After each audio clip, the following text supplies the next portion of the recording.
everybody. Welcome. We are finishing nearby. Now, first of all, we want to explain what is this award. The first Eureka Award. Eureka is a department of EUROTAS. It's the department for ethnologic knowledges and anthropology. And we create this award in order to recognize the work of our members, maybe our founders and old members who have been doing a deep work, a strong work in the intercultural dialogue, joining the different cultures to the transpersonal. And we have a very special, we want to say something very special to Anne and Judith, who is also from Netherlands and who have been doing a very big work joining East and West Europe 30 years ago, when it was not so easy at all.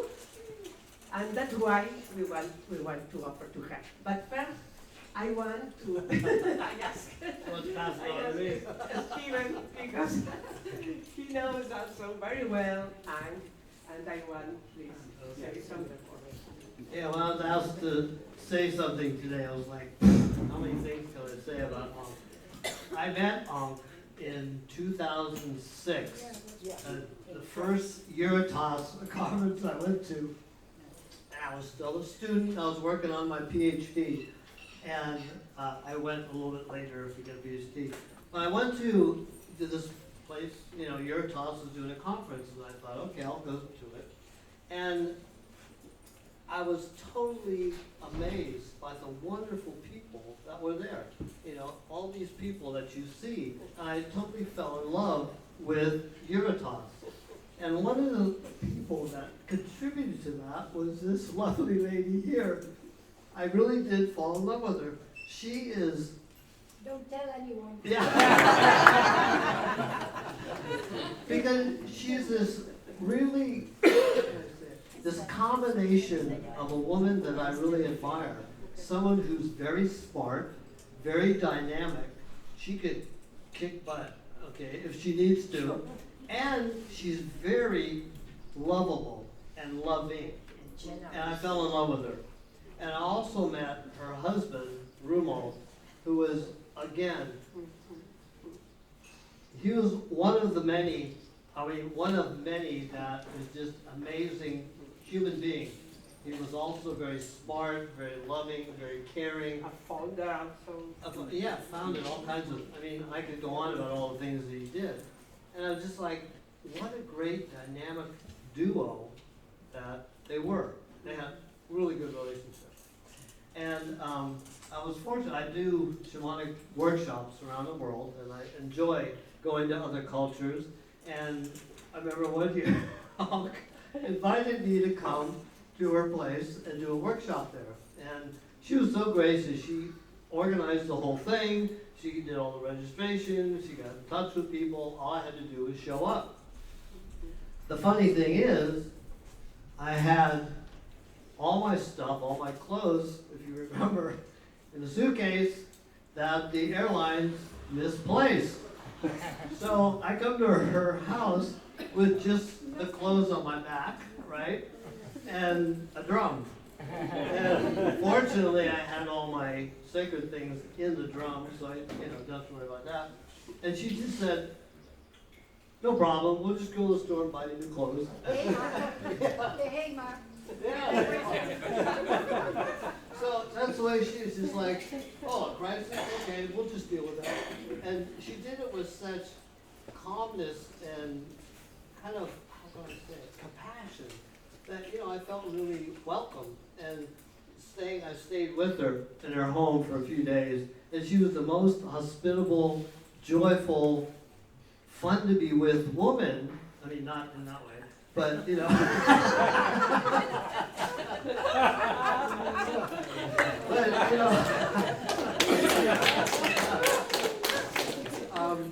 but I really enjoyed it. I conversation. She knows so much, and she's very intelligent and really great. If you had a chance to meet her, you'd know. It's just a real pleasure to know. So I'm really grateful to be a part of this, and you truly deserve this. This award.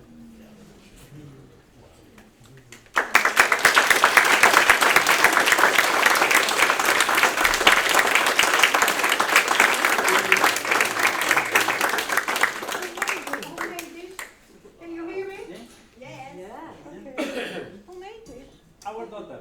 Your daughter? Yeah. Yeah. And I didn't have to give it next year to another one.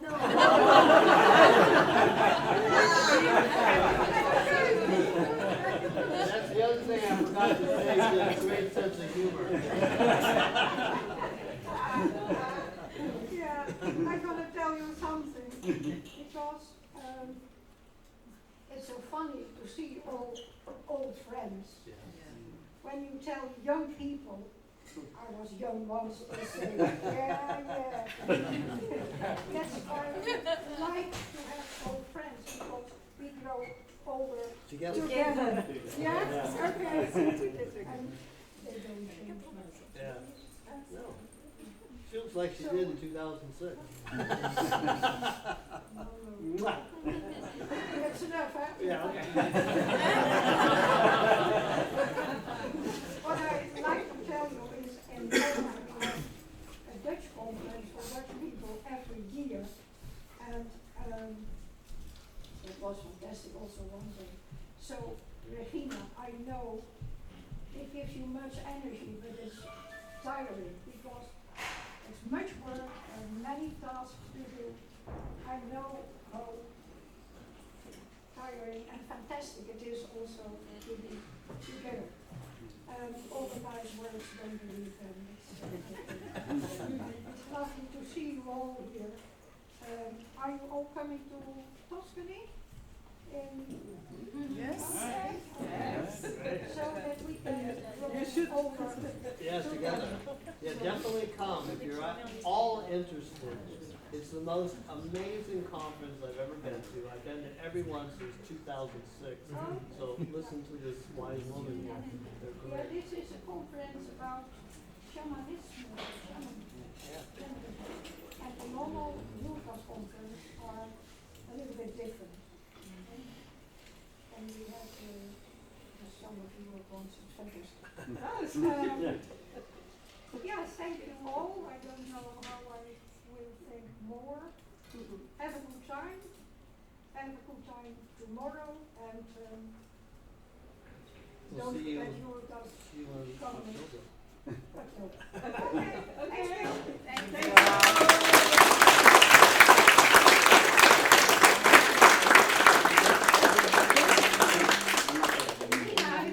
I bought flowers for you, but I don't know where they are. The man just said everything. Oh, you can keep yours now. Mysteries of flowers.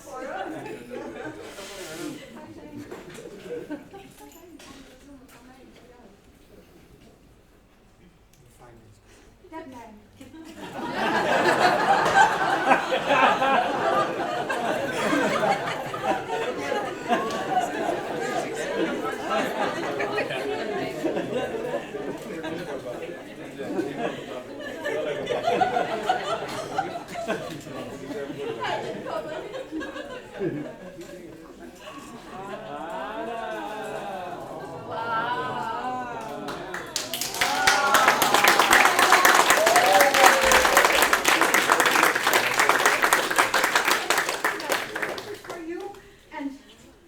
Discovered that you live very near me.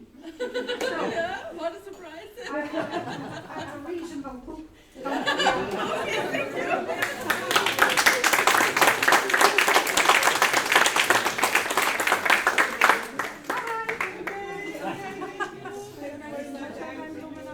Yes, at least.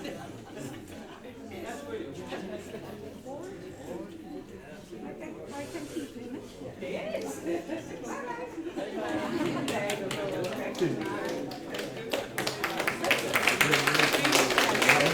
Bye-bye.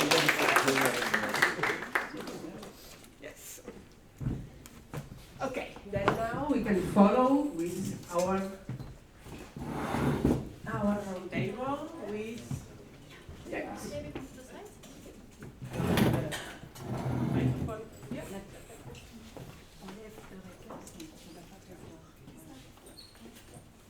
Maybe you have to say Okay. louder.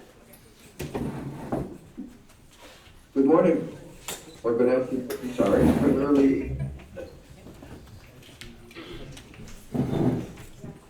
As I was listening to some of that introductory remarks, I was aware that I was asked to talk about a marriage between psychedelics and transpersonal psychology, although the word marriage was not mentioned. And I was really thinking, we're talking about not old friends, as you talked about, but ancient friends. It's hard to think of earlier things that we could call human beings interacting with one another that wasn't both transpersonal and psychedelic.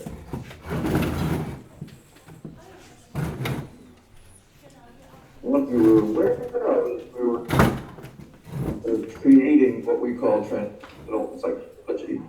Was to our amazement, we began to be aware of older systems that study consciousness.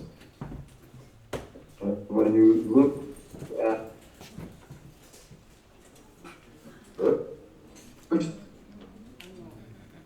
the major stuff, it's stuff, not matter, but mind. Buddhism, early, similar, there is no self. Plato, about the same time. Plato was wonderful as he made the distinction between the world as you see it and the world as it is. And as he says, and I'm translating from ancient Greek, the world that appears to our senses is in some way defective and filled with error, but there is a more real and perfect realm. And that's what we began to realize when the transpersonal was talking about. Now, because of some historical curiosities, we formed a psychology.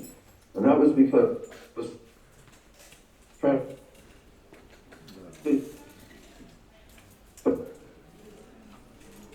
we had also created humanistic psychology. So we have 4 basic psychologies, and one man created 2 of them. Now, Tony, for some of you that don't know, was almost completely paralyzed. He could move one arm and the muscles of his face, and the one arm could be used to turn the phone on and off, because he made a living as a psychotherapist. But he had rather big ideas, and after humanistic, basically we just started to outgrow humanistic. There were just things coming into our awareness that humanistic either didn't understand or forcibly disliked, particularly anything that was touched by religion. So Tony began to create this other form, and we ended up calling it transpersonal. If you read the history, Stan Groff gave us the word. If you know the history, you'll and didn't get credit, and so forth and so on. But what Tony created was first a journal, and I was just looking at the first issue of the journal, and then Tony created an association. Now, why did he do that? Why was there an association, not a professional association? A number of you are members of various professional associations, which is quite normal. But the Transpersonal Association was people who thought this was interesting and wanted to be part of it. Very different membership. And I said to Tony, why are we having an association? He said, it's all the economics. I said, well,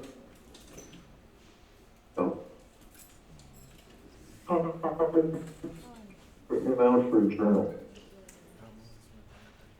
So they get as part of the dues the journal, but you can charge a lot more. So from that association came EUROTAS, which was not formed to pay for a journal. So it had sort of been that's how the association came to be, and annual meetings, and so forth and so on. But as I said, we're talking about some very early stuff as well. And let me give you a comment from Maslow from the first issue of the journal. A philosophical revolution is underway. A comprehensive system is swiftly developing, like a fruit tree beginning to bear fruit on every branch at the same time. Every field of science and human endeavor is being affected. That was where we started. And in the same issue, by Michael Murphy, who created, again, a totally unique institution called the Growth Center, of which we still have them, many. And Michael had an article called Education for Transcendence. And what he said is today, meaning 1969, there's physical disciplines of common that a fuller reality has made itself known, that something has entered one's being, that a grace has been created. The feeling of being entered or entered upon is greater, and that's at the heart of transcendence. And then he goes on, because he was creating the Esalen Institute, to envision a future which transcendent disciplines for individuals, families, and groups serves as an integral facet of Western culture. More than ever, we will need an education to match our hunger for transcendence. Now, when I looked at that, not only was I very impressed with what the first journal had, well, it was a wonderful, amazing things, that hunger for transcendence, and while we're not yet an established facet of Western, they're better and better. And one of the ways we're doing better, of course, is the interest in altered states needed some kind of explanatory underpinning. And when you look,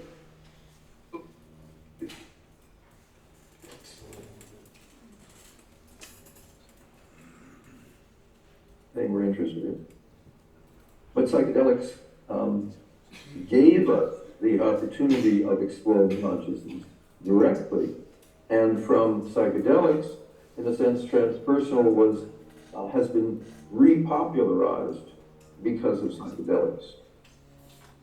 But again, altered states is not, there's a tendency to think things, when you're born, you think somehow the world just started. And only gradually do you notice things have been around for a long time. First of all, there's old people, and they're clearly been a long time.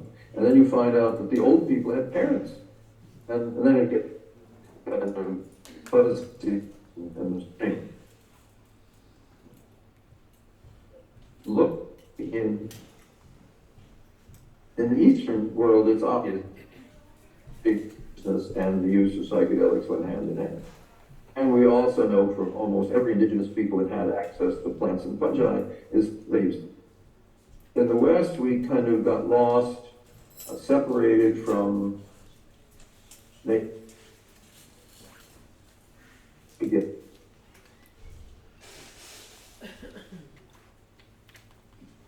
With that, Western science.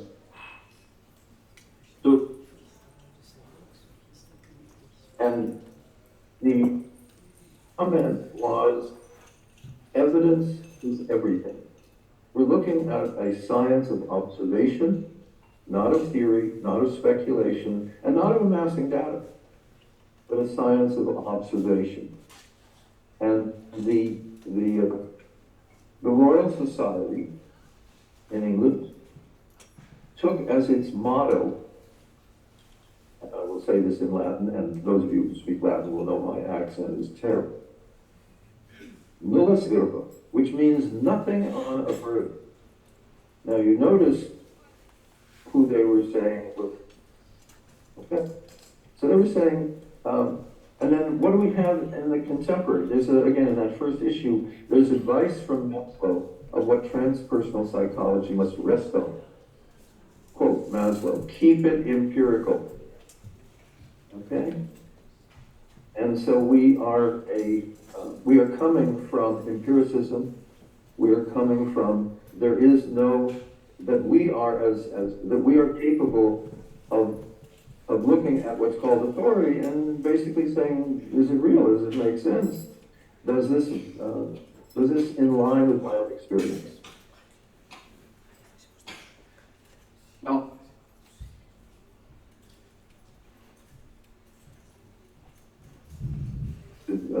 history of science. The leading scientists of the era, including Isaac Newton and Robert Doyle, classified qualities like shape and size and weight. Those were directly measurable. Those were called primary. Textures, taste, feelings that describes human sensations and responses were considered secondary, but were considered legitimate fields. Certain class of data could only be demonstrated by self-experiment. Now, I say this because that's the core of what became Western science, and in the last, since we moved from experience and observation to data, there's been a falling off of this core belief. But within the transpersonal and within the psychedelic, we've done better at retaining it. And let me give you what early science looked like.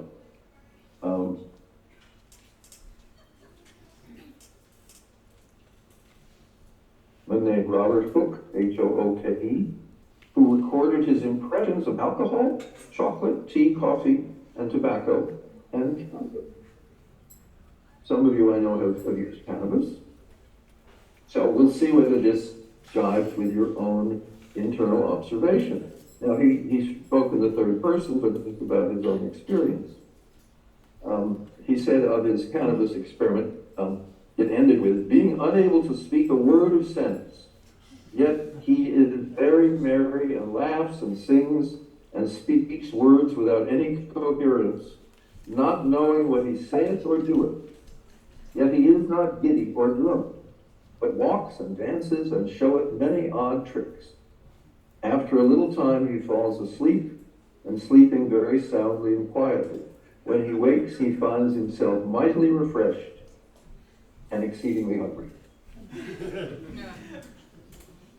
So now you know the first scientific observation.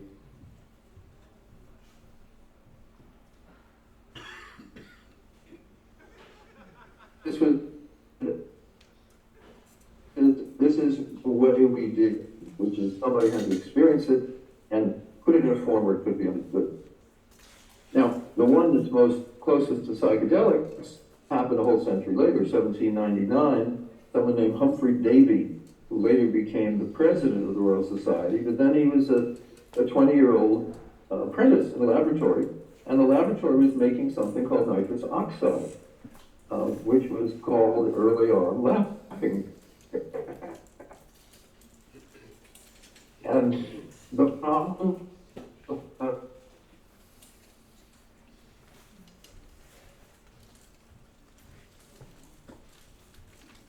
try to explain psychedelic experiences. Mad or going so, or at least demented. We must either invent new terms to express the new and particular sensations, or perhaps attach new ideas to old ones. Well, Davy, being what we would call a extreme psychonaut, set up a study where he'd be given a huge amount of gas and given it every 5 minutes until he lost consciousness. Okay? Oh, Terrence would have loved it. Now, what report under the influence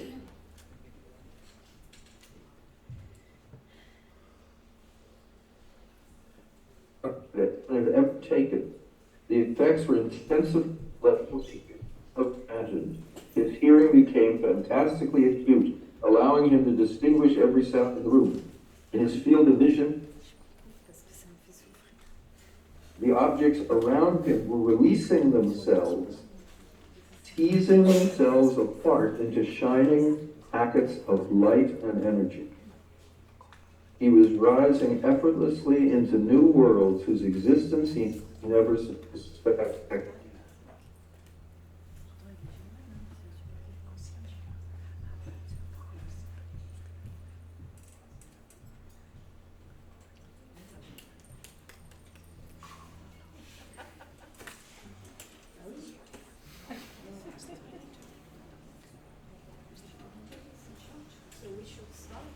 Correct. Awesome. And developing real senses, words, images, and eyes as to produce perception.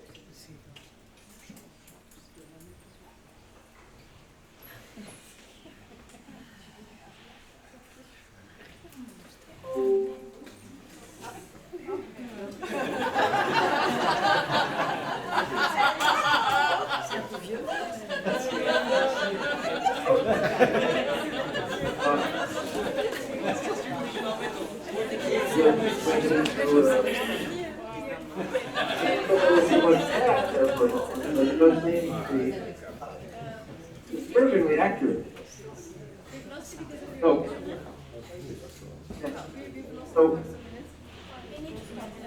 yeah. No, I'll just do one more minute or so. Okay. Okay. I want to finish with wonderful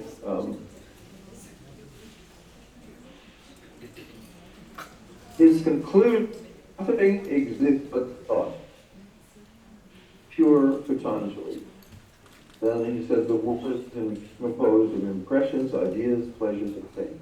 Okay. Now I did want to have one apology from transpersonal to parapsychology. Conventional psychology is basically not accepted transpersonal, especially in the United States, because it makes them look not scientific, not like chemistry, physics, and so forth, which psychology is desperate to look like. We rejected parapsychology. Same reason. He wanted to look respectable. And parapsychology, which is science, is far better than most anything you see published in psychology journals. So we behave no better than conventional psychology behaved to us. So to David and to all of my other parapsychological friends, I'm ashamed of us, and let's see if we can do it better in the future. And thank you very much for being here and for being peacefully.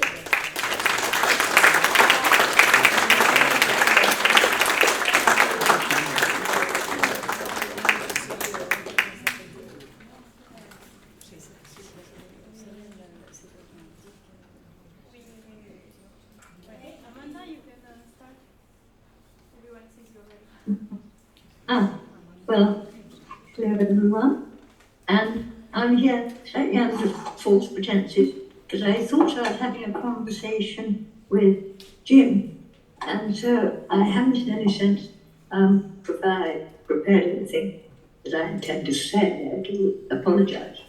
But this is what one of my favourite, if not my favourite subject is psychedelics. Maybe I'll start there and say why I think psychedelics have been essential and played an important role in the evolution of culture, human culture, and why they've played a very important role ever since then.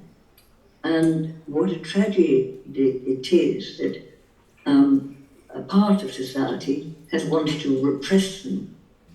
And that, I suppose, became particularly bad probably with Christianity and the Inquisition, and then the Inquisition has grown into UN drug conventions, I suppose, in a sense, which has caused probably almost equals more suffering than the Inquisition. And it's just a strange mistake for us to make, to criminalize these compounds which can bring about a changed state of consciousness, which, in my opinion, they give more energy to the brain. So we're using more of the brain, and a brain which is connecting more centers simultaneously, and the mechanism which we've created to compensate for our loss of blood from the brain when we stood upright, because gravity pulls on the heavier liquid, and in the brain there are two liquids, blood and cerebrospinal fluid, and when the talking ape stood upright,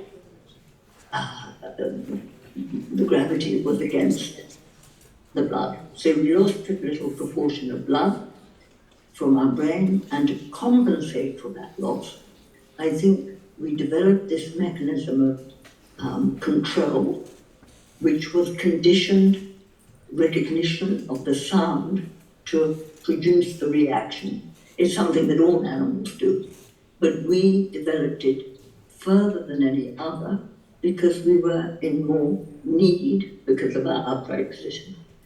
And so we developed this extraordinary second reality of words, sounds with symbolic meaning, which were obviously an incredible creation for being able to pass on knowledge and do all the brilliant things we do, like nuclear fusion and studying the atoms in our own body and all of those wonderful things we can do. But it also means that we're a very, basically, there's a psychotic streak in us caused by repression. And so in history, you can see open civilizations, great civilizations, great creativity, and then more psychotic ones. And I think probably one often finds that in the great ones, there's a culture of using psychedelics to what I think it does, and hope to demonstrate more clearly in the research I'm doing and going to do, is that in different ways it creates more energy for the brain. And one way is, I think, psychedelics, through the 2A receptor mainly, change the volume of blood in the brain fluids, increases it.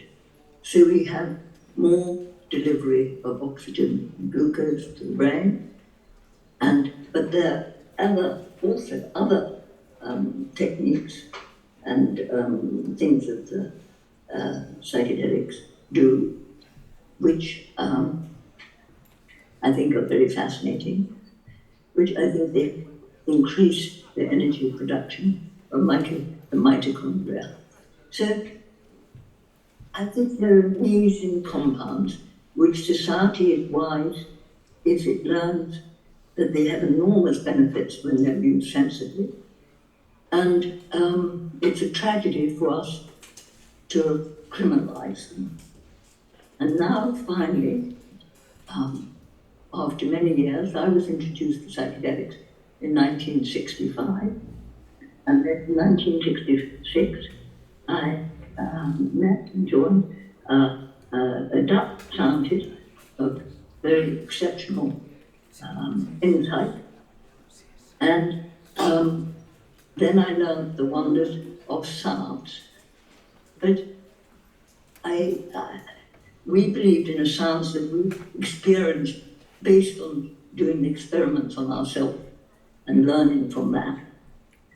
And so I learned of the benefits of living at expanded level. In those days, in the 1960s, indeed before it became prohibited, LSD was my pet compound to alter the level of consciousness I chose to live at, and then to maintain the concentration needed for cognitive activity by maintaining the normal sugar levels of the blood. And I found that an amazing advantage, because obviously psychedelics have other advantages, which is joining, turning down the noise of the ego. I think when the brain is flooded with more blood, the power of the ego, the default mode network, we now call it, is diminished, dissolved. And that enables the different parts of the brain to interconnect with each other. So awareness becomes a different type of awareness, a deeper, more unified, less constricted awareness, which is more chaotic, but also potentially more creative.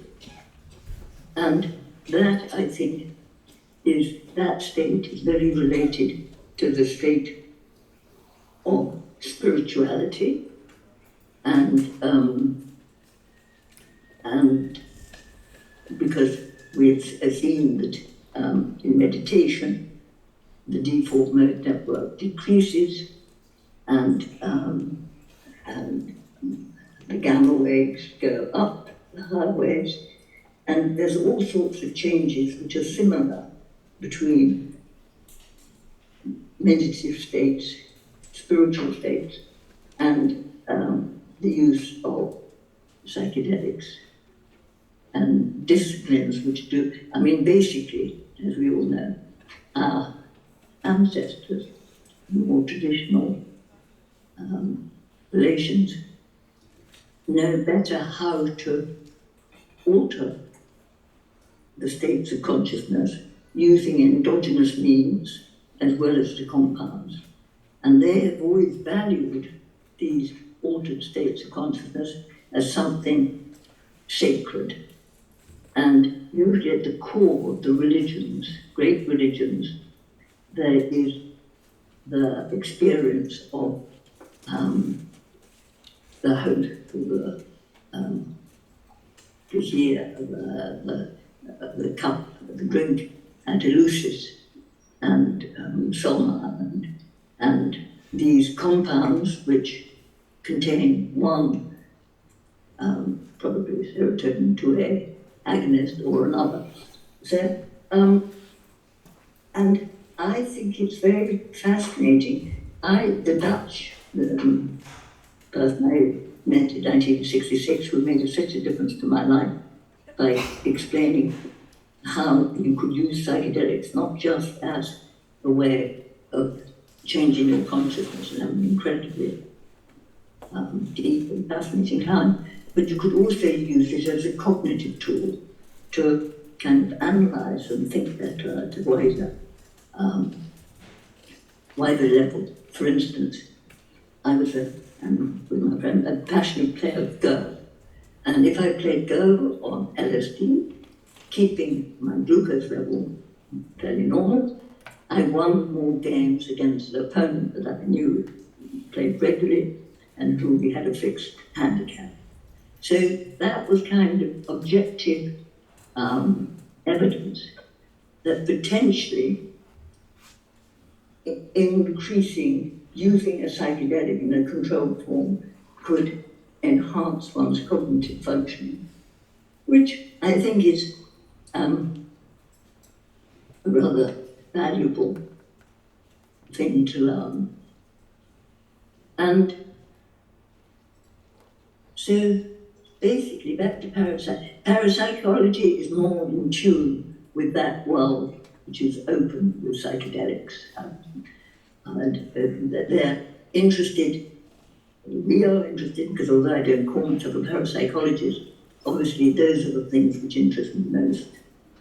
The mystical experience, telepathy, those experiences which we know happen because we've experienced them in our youth and childhood, and have lost. So I personally, I know telepathy is real.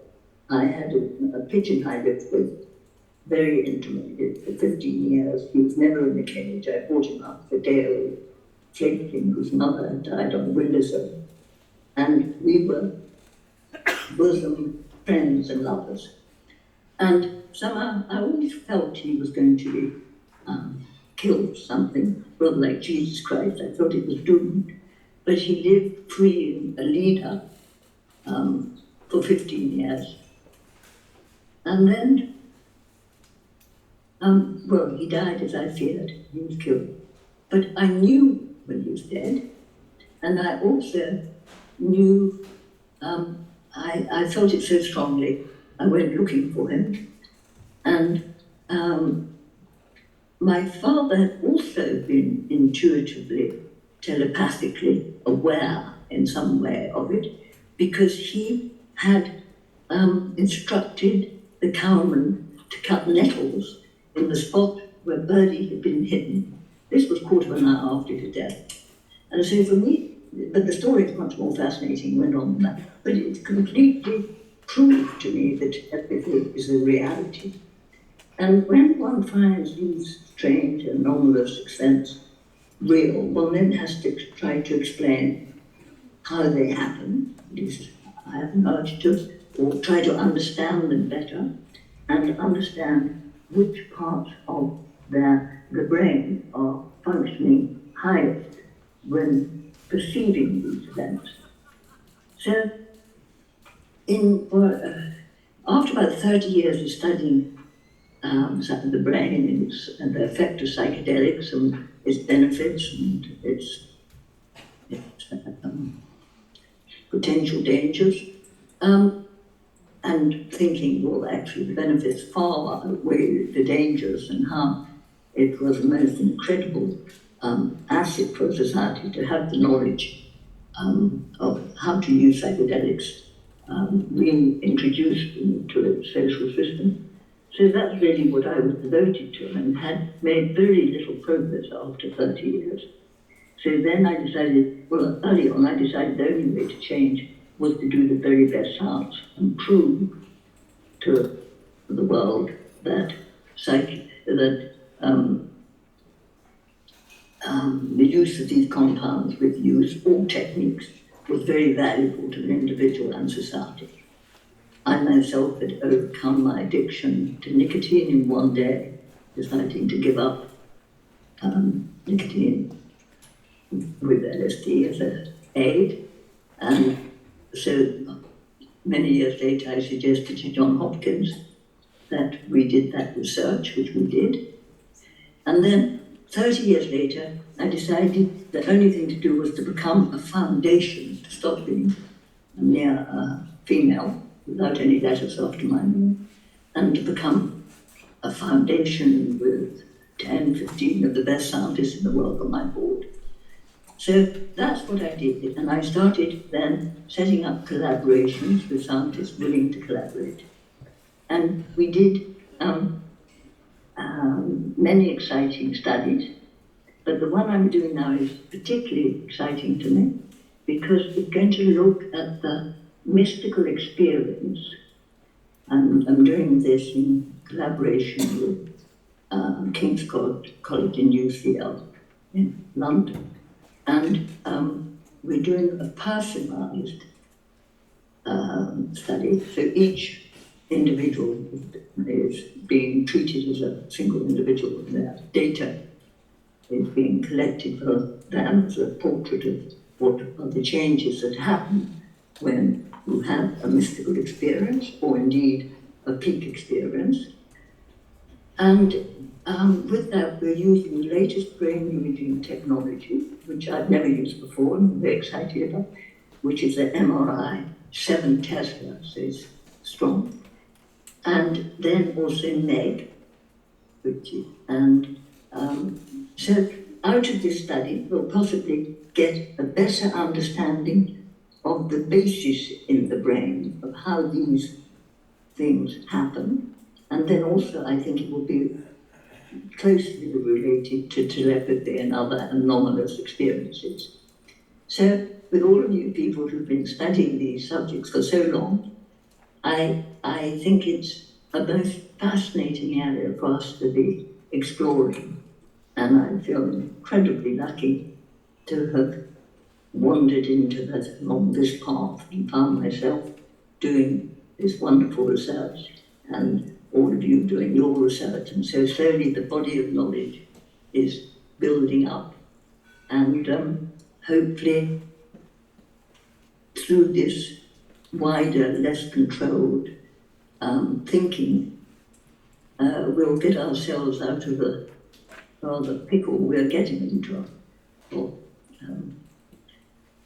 epidemic of mental illness and possible artificial intelligence telling us what to do.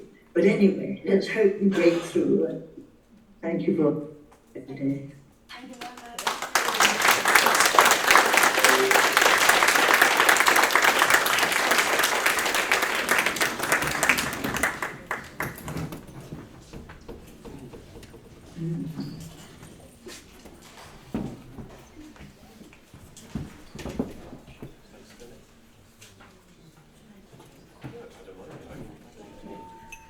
So thank you to the online speaker. And now we have the privilege also to have David Luke here, a very esteemed colleague for me, because he's one of the few who is talking about transpersonal psychology, which is very rare in psychedelic science. And we are colleagues for many years at Alef Trust. We teach together. David Luke also has developed a psychedelic training program in Alef Trust, and he's the co-founder also of the Breaking Convention, many research projects in Mexico, has a lot of knowledge about Mexican traditions, and yeah, so I'm very, very happy to have him in person here. Thank you very much. Give him applause.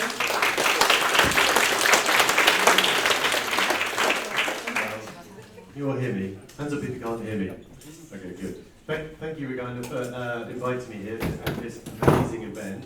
How extraordinary, and what wonderful questions of people and great subjects, all very dear to my heart, so I'm really delighted to be here.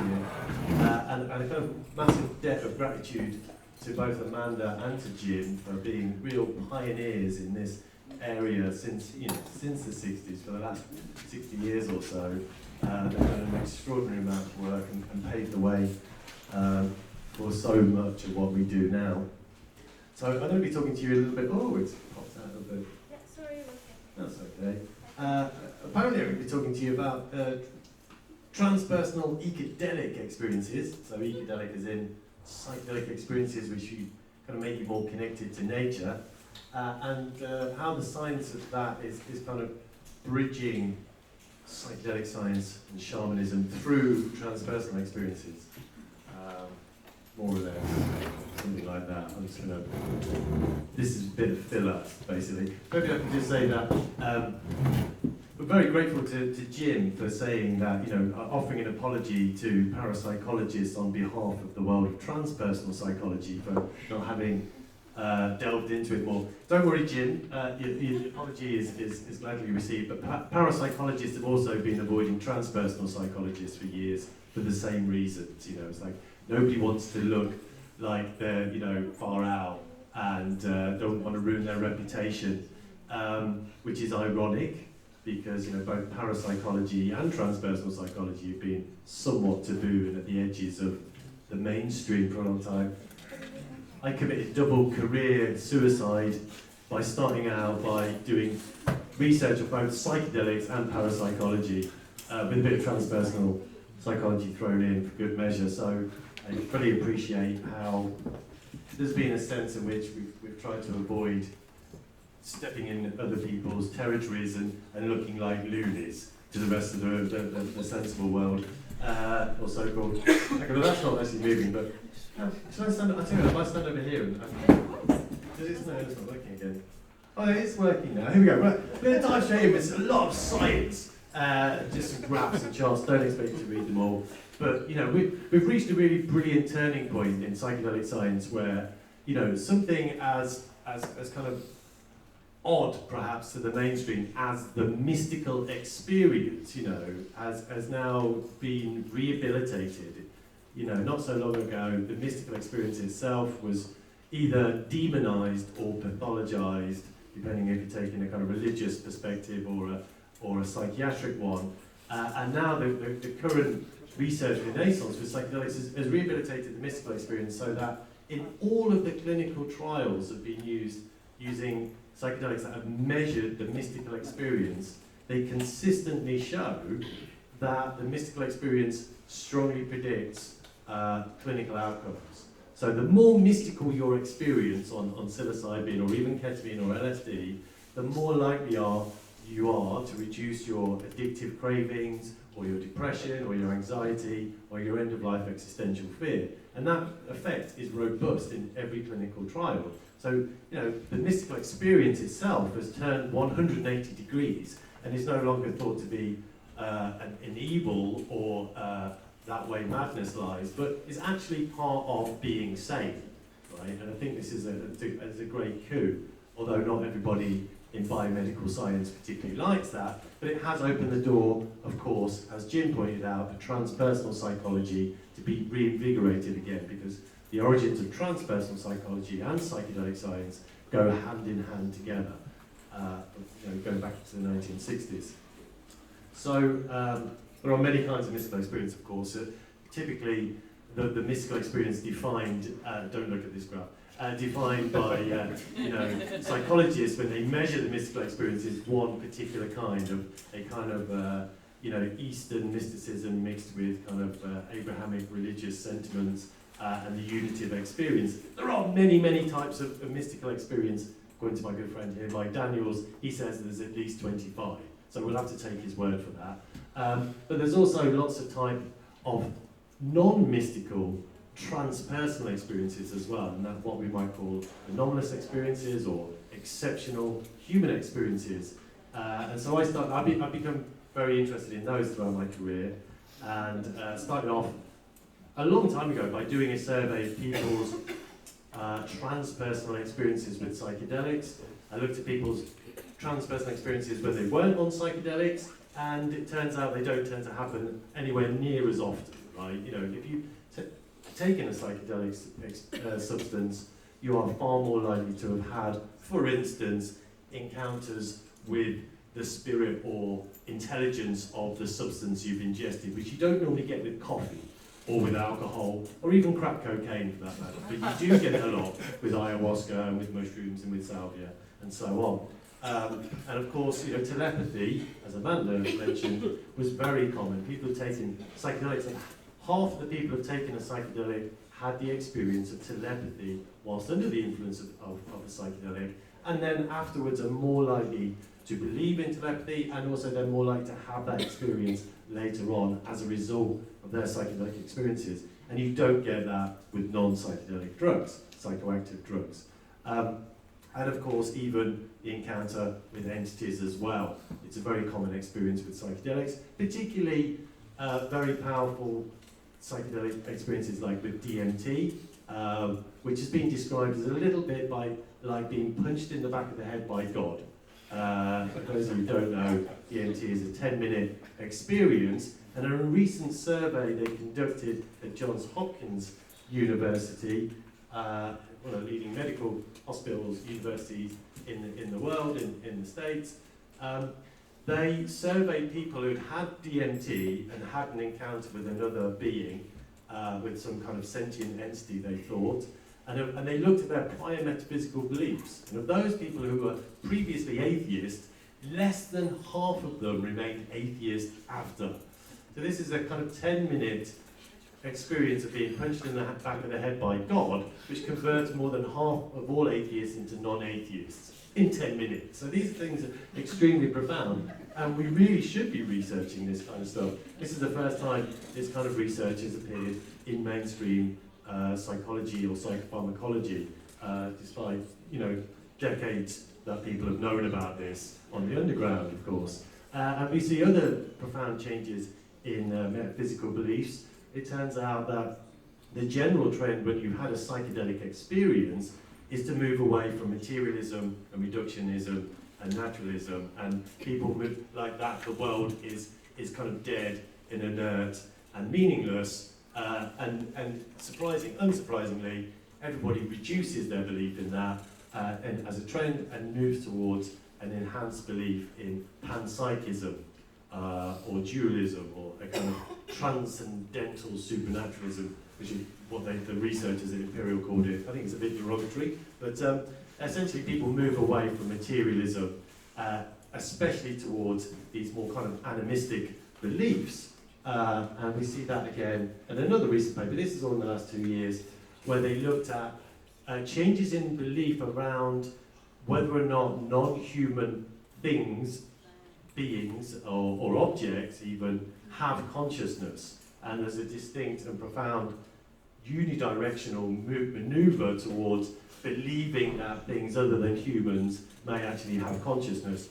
So like before taking psychedelics, actually interestingly, not everybody thought even humans were conscious, but pretty much all of them did once they'd taken a psychedelic.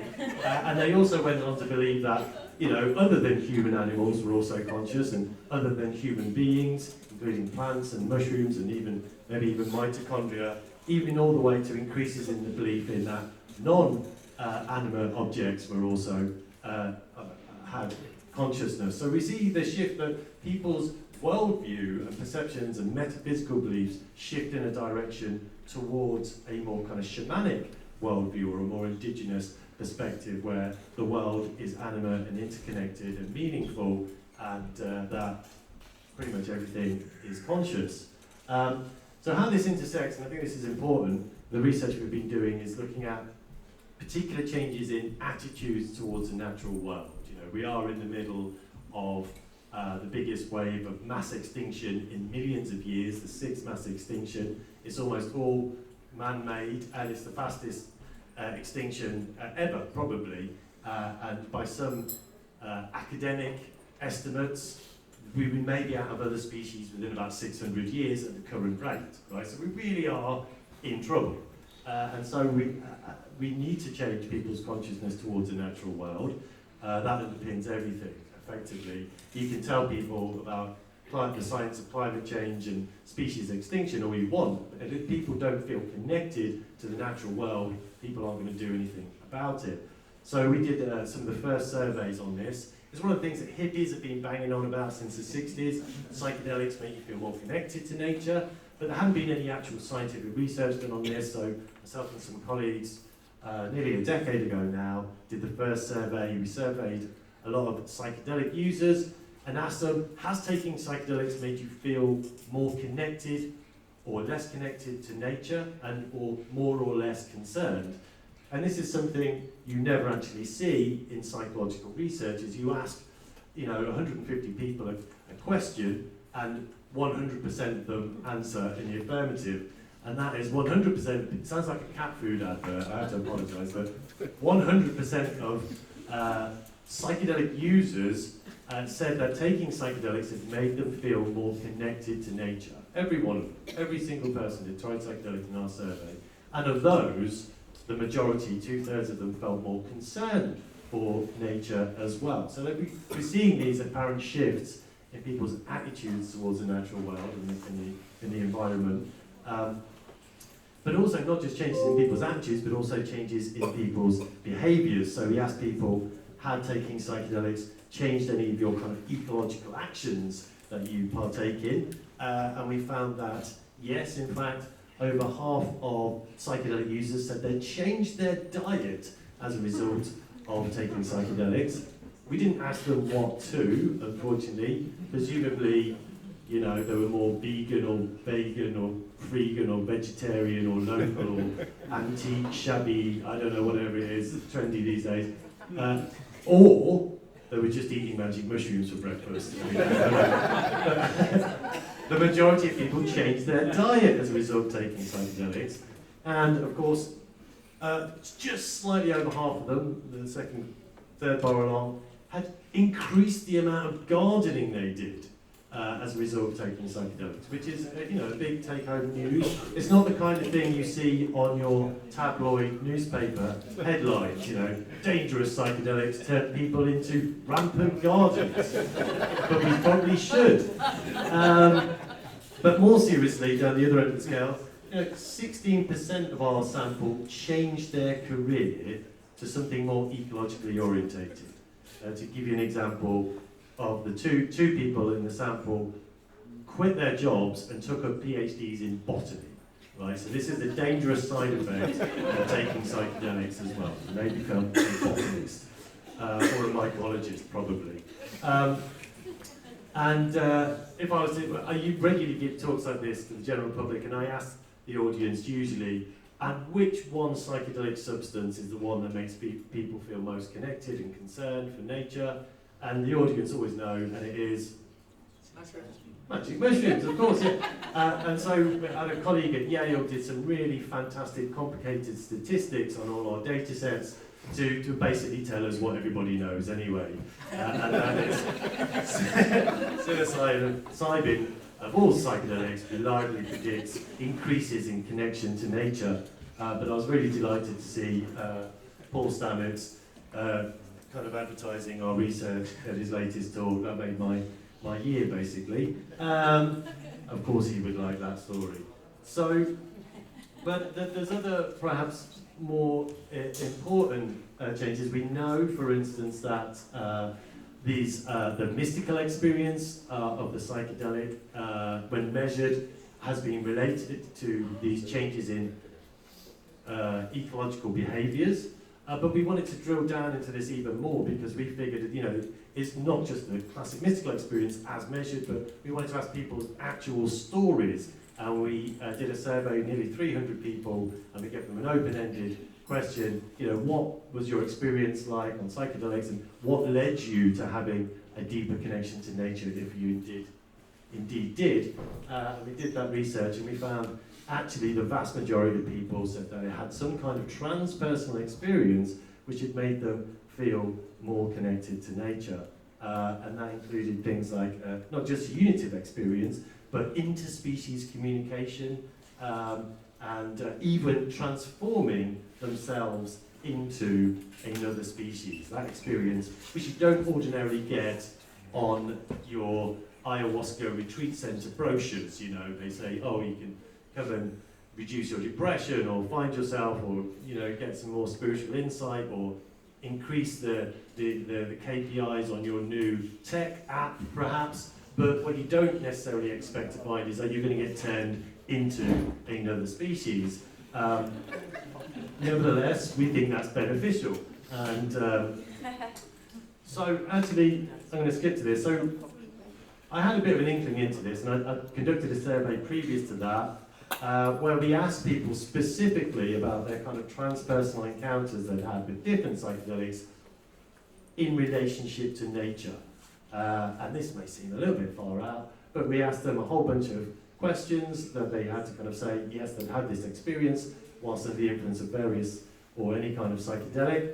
And we looked at encounter experiences primarily with mythic beings, be those pixies, elves, gnomes, hybrid encounters with half human, half non-human kind of appearances, Theranoscopes, I think you call them, encounters with the intelligence of a plant or a fungus, i.e. a non-human species, encounters with animals, communications with animals, or even transformations into other species as well. And then finally we asked them about visions of natural disasters and things like that.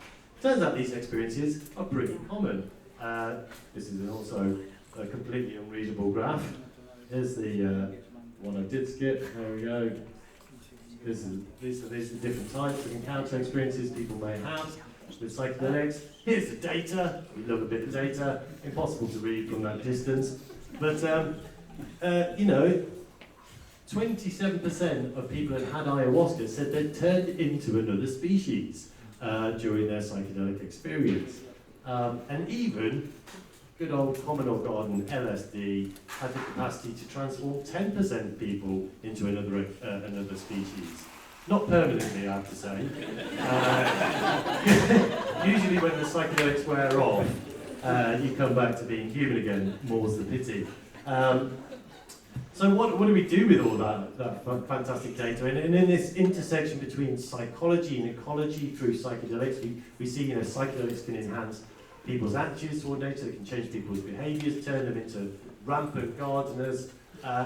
This also has benefits for people's well-being because the more connected you are to nature, the more time you spend in nature, and for every hour you spend in the natural environment, the significant reductions in your anxiety. So we put forward a paper recently suggesting that it's all well and good doing psychedelic-assisted psychotherapy in a lab or a clinic, but we should be doing it out in nature, in forests, next to waterfalls, in rivers, not in rivers, next to it, maybe in rivers. This hasn't taken off, of course, yet because they're still in the clinical trial phase, but and illegal. But maybe it will take off soon enough. But I think there's a deeper, more interesting use of psychedelics, not just in helping people in psychedelic-assisted psychotherapy or connecting them to nature.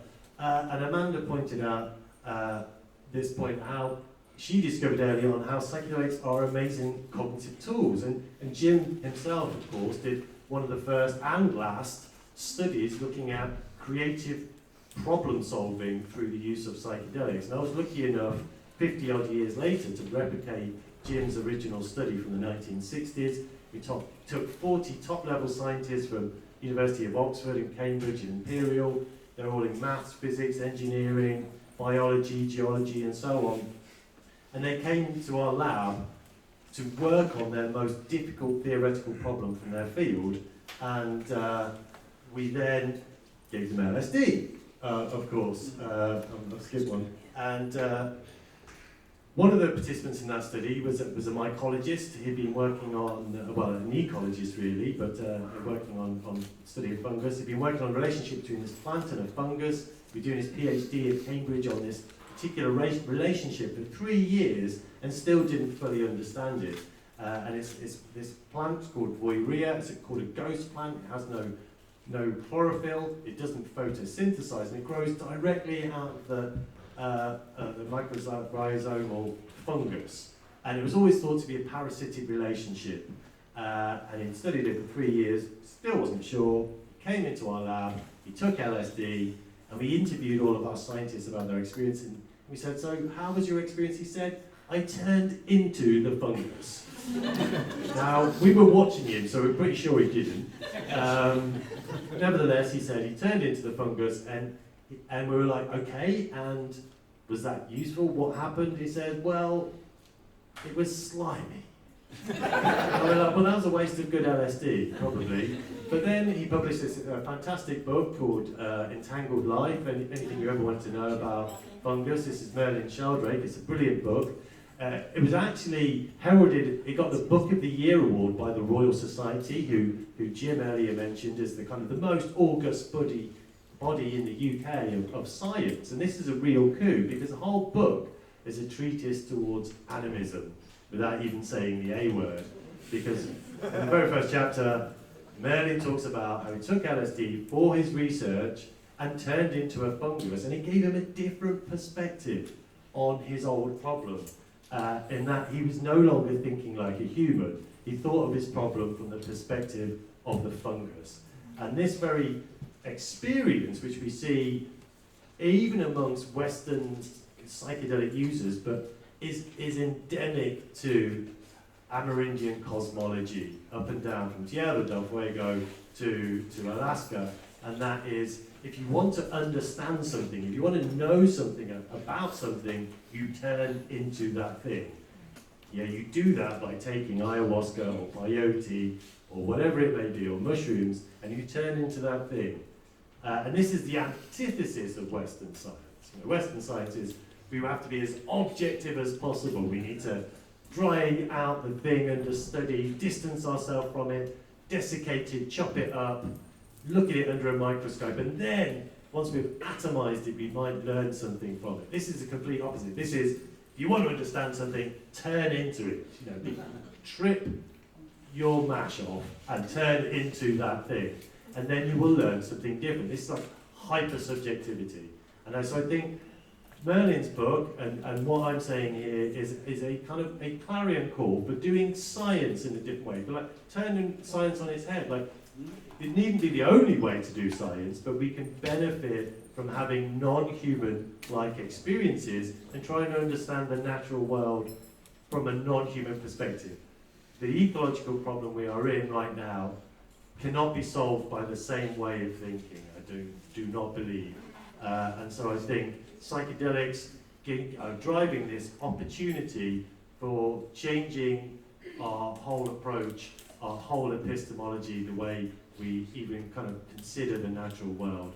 And so that's my talk. Thank you very much. Thank you.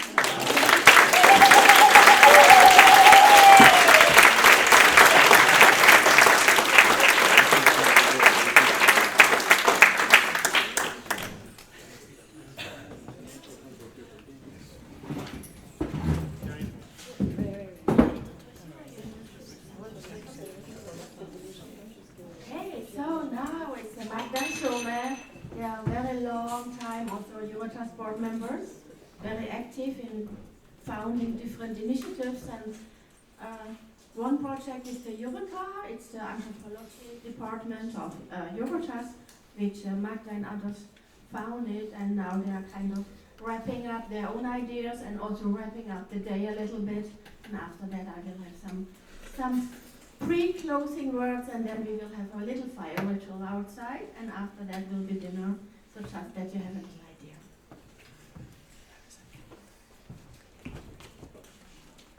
Thank you very much, Regina. Thank you very much, David. Thank you very much, James and Amanda.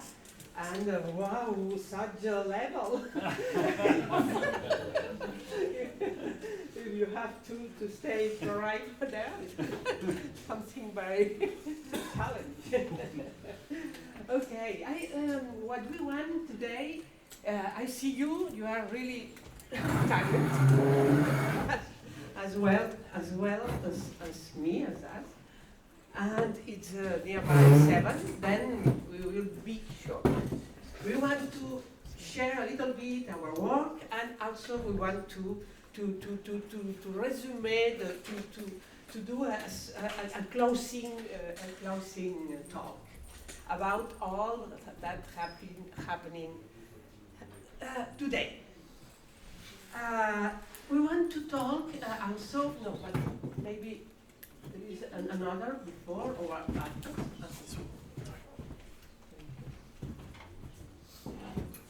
This is the first one. This is the first one. This is the Festos. Some of we have been in Crete in 14.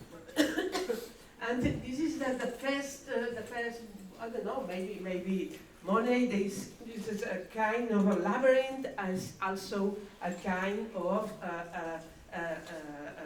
game. Is also for me a kind of maybe a hero journey. And I think that the training or a psychotherapy in psychedelics is a kind of journey. We like to see the training of the new psychotherapies as a journey. As a journey that is interesting because Other direction?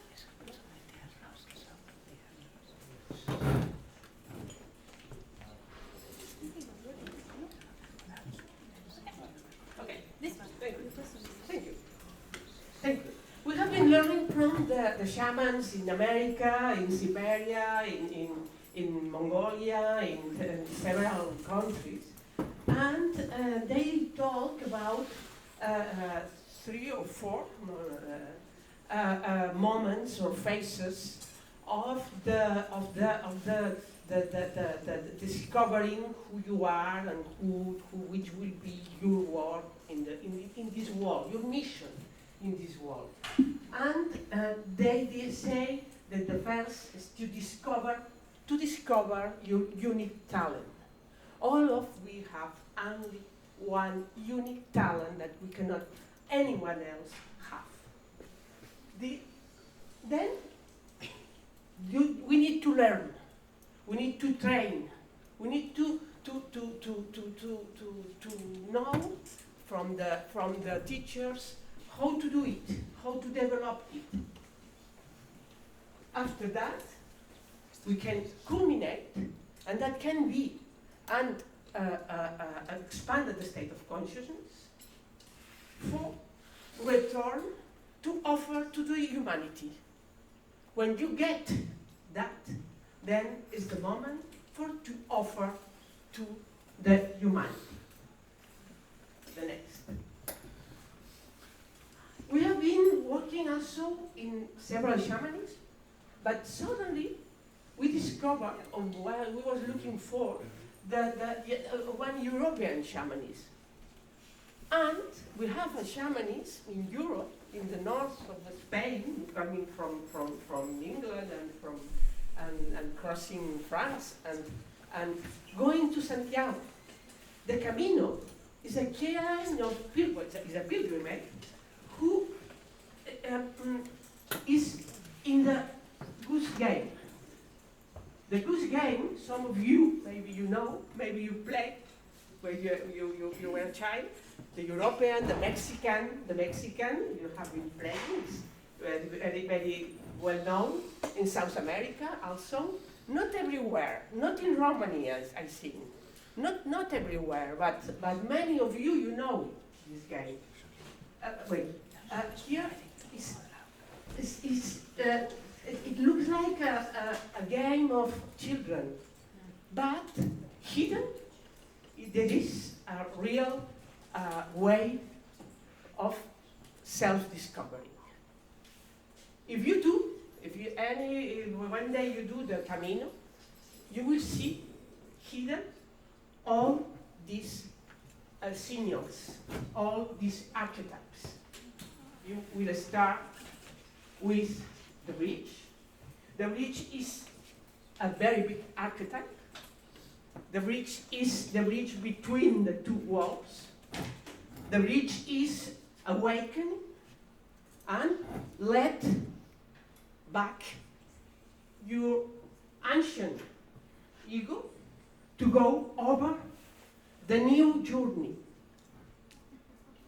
After the bridge, we will find another bridge. We will find the hostel.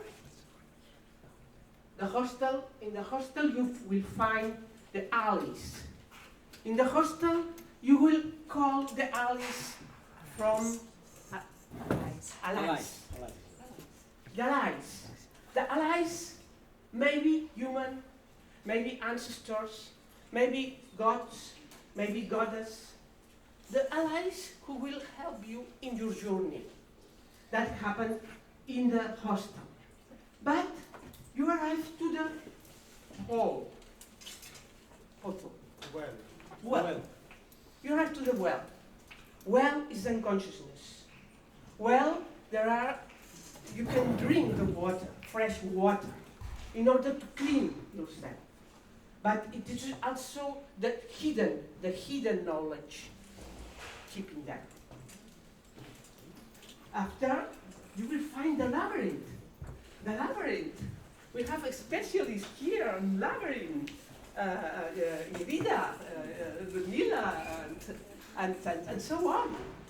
The labyrinth. We have a labyrinth in the Goose Game, and is a journey inside the journey. Is a true journey also, and so on. After that, we will arrive to prison. The prison is the prison of the ego. The prison of your mythic, of your ancient mythology, which you need to know in order to let it alone, in order to create a new one, as we can work. And death, my God, death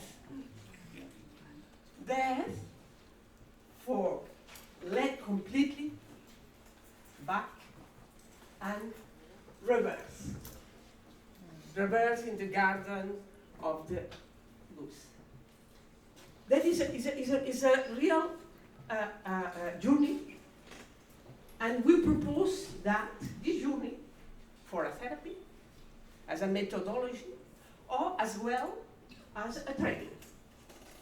Next one. Here is another.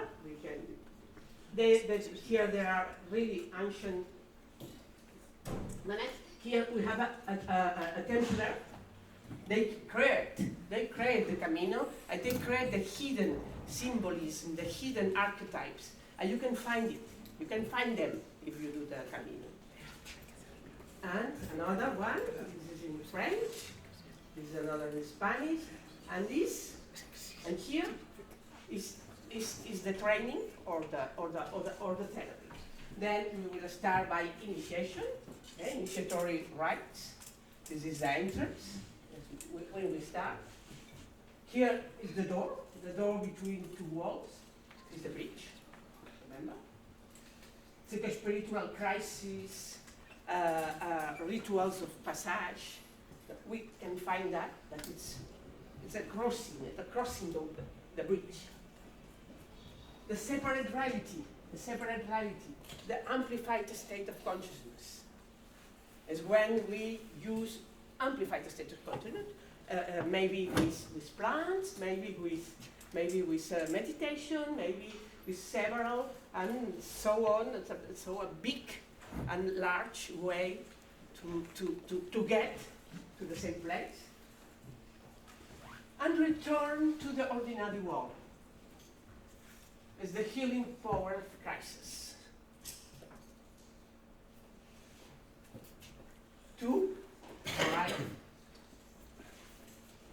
to the integration.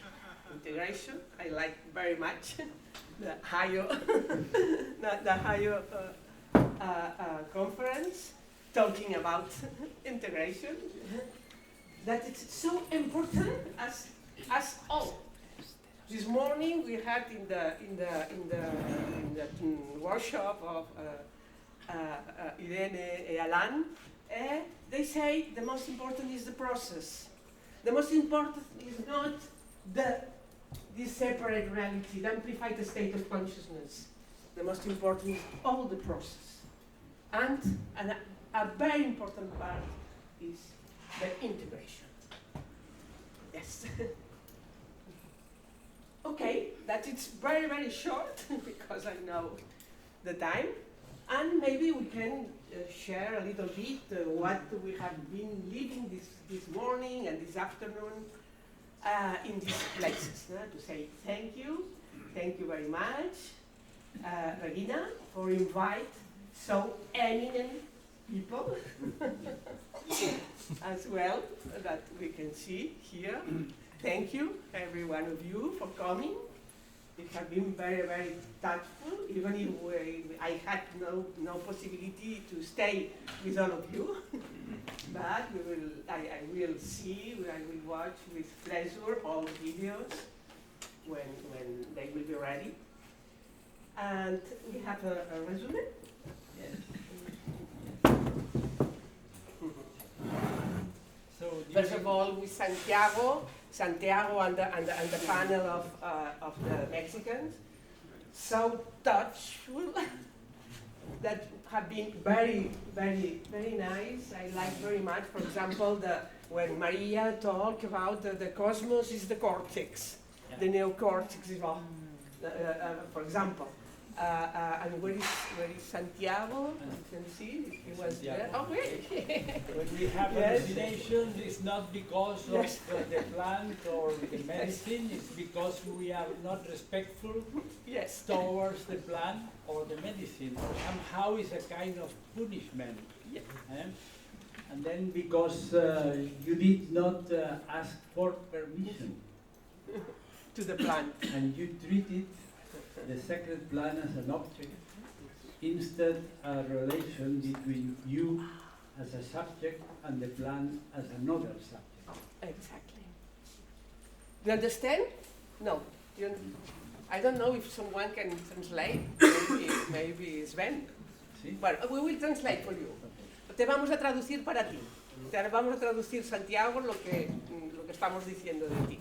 And then Sven that explained for us as Maria Sabina and the psychedelic tourism in Huautla, the Jimenez in Mexico.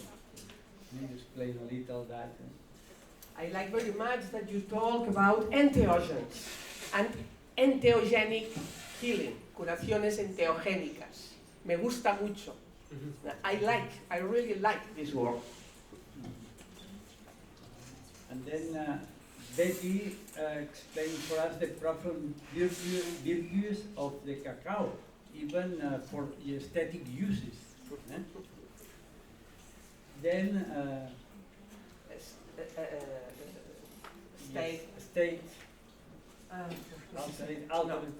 expanded the state of consciousness. Expanded the state of consciousness as a part of a process, and the body as a door of entrance.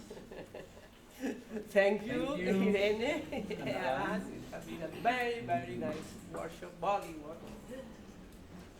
The beginning, the path, the beginning of holotropic breathwork that was created as an alternative of psychedelic therapy that Bernadette explained for us. And then it's also very important to be aware of that. In the beginning of 70s, one of the closest methods in the expanded state of consciousness with the therapist, teaching the quality of presence. Bernadette is an artist, and she teaches for the future therapists in the world what kind of quality of presence we need to have. We need to and the holotropic breathwork as a tool, as a tool for teaching new entheogenic psychotherapists, and it's very useful. Michael Smith, chemical can do many things, but what they cannot do is be with the different archetypes present in each ceremony. And that's also very important. Very important. We are so grateful to have this path, this opportunity to be in that world, in transpersonal, with altered states of consciousness, amplified state of consciousness. And then sometimes when we explain to our family, say, oh, what you are doing, but they don't know what kind of our sons, my daughter, and then it's unbelievable. So we need to be grateful to the universe for that privilege that we have. And then also, Michaela, the mother Aya, always is for life, pro-life, never against life. We are a family, transpersonal, always for life, for love, never against. And we are very near of all people who is suffering. For our people from Ukraine and Russia that could not came in this time in this event, and they are sending message from there. We have a translator from Siberia that she asked me to invite her in Barcelona with her son because she don't know if her son will go to the war and die. Before he died. Before he died. So it's a very sad, and we need to, as transpersonal, we need to be aware of what is happening in the world. So I would like to ask Regina and Hajo Muller also, he talked about integration and about a friend of ours. yes. And Karina, she talked about also how entheogens and expanded state of consciousness trainings are having a boom right now. And that means that people are asking for that. It's very good symptom. And so on, and I am not able to resume the last one. That one you have. I'm completely unable. But it has been really, really stimulating and really amazing, David. Thank you very much. As well as Amanda and James. Thank you very much, James and Amanda, for your contribution. It's really, really stimulating and touching because you are the beginners, you are the founders, you are the first, and that it's a pioneers. Then it's a really an honor to have. But I'm looking at the wall right now. You are there. I'm looking at your projection. You are there. Crazy. Thank you very much. And thank you very much to all of you. It has been a very big pleasure to know and to meet the old friends and to meet new people. And please keep in contact. Please come to Tuscany or come to anything that we are doing, come to Regina. She is doing many things also over the world, and please, Barcelona. And all the team, and the enthusiastic team of Romania.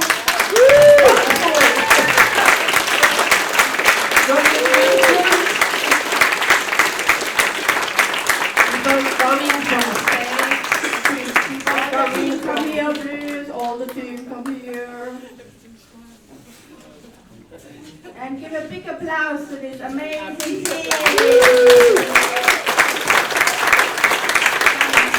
Come closer, come closer, come closer.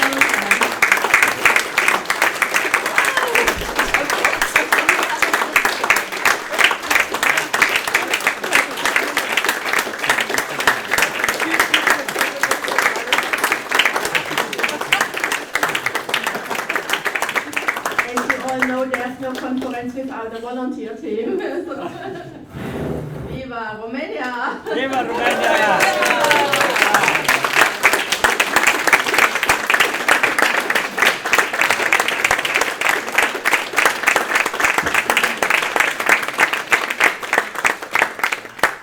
So we are nearly to the end of the first day, so I want to give a little bit of an outlook. So that's only the first part of the event, and a portion of you will go further into our weekend with the legal psilocybin truffle ceremony. Half of the group will move on tomorrow for the weekend work.